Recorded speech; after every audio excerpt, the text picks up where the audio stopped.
Hello everyone, welcome to a new mini blog. কেমন আছো তোমরা সবাই? আজকে সকালবেলা আমি আর আমার মা দুজনে মিলে রেডি হয়ে এখন যাচ্ছি হচ্ছে মামার বাড়িতে।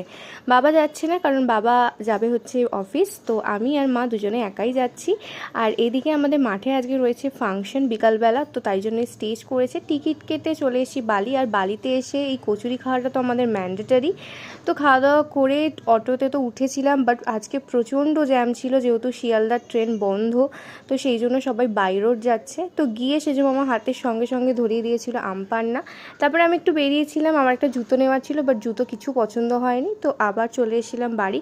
আর আমি অনেক দিন ধরে এই বইটা কিনবো ভাবছিলাম, কিন্তু কেনা হয়ে উঠছিল না। বাট আমি সেজো মামাকে বলেছিলাম জাস্ট, আর সেজো মামা আমার জন্য এই বইটা কিনে এনে দিয়েছে। এই বইটা যে কেনার আমার কত দিনের শখ ছিল, আমি কি বলবো, হাতে পেয়ে তো আমি ভীষণ খুশি। আর এখানে সেজো মামা আমাকে দিয়ে গেছে চিকেন কষা। তো বাকিটা আসছে নেক্সট পার্টে, দেখতে ভুলো না। আজকের জন্য বাই।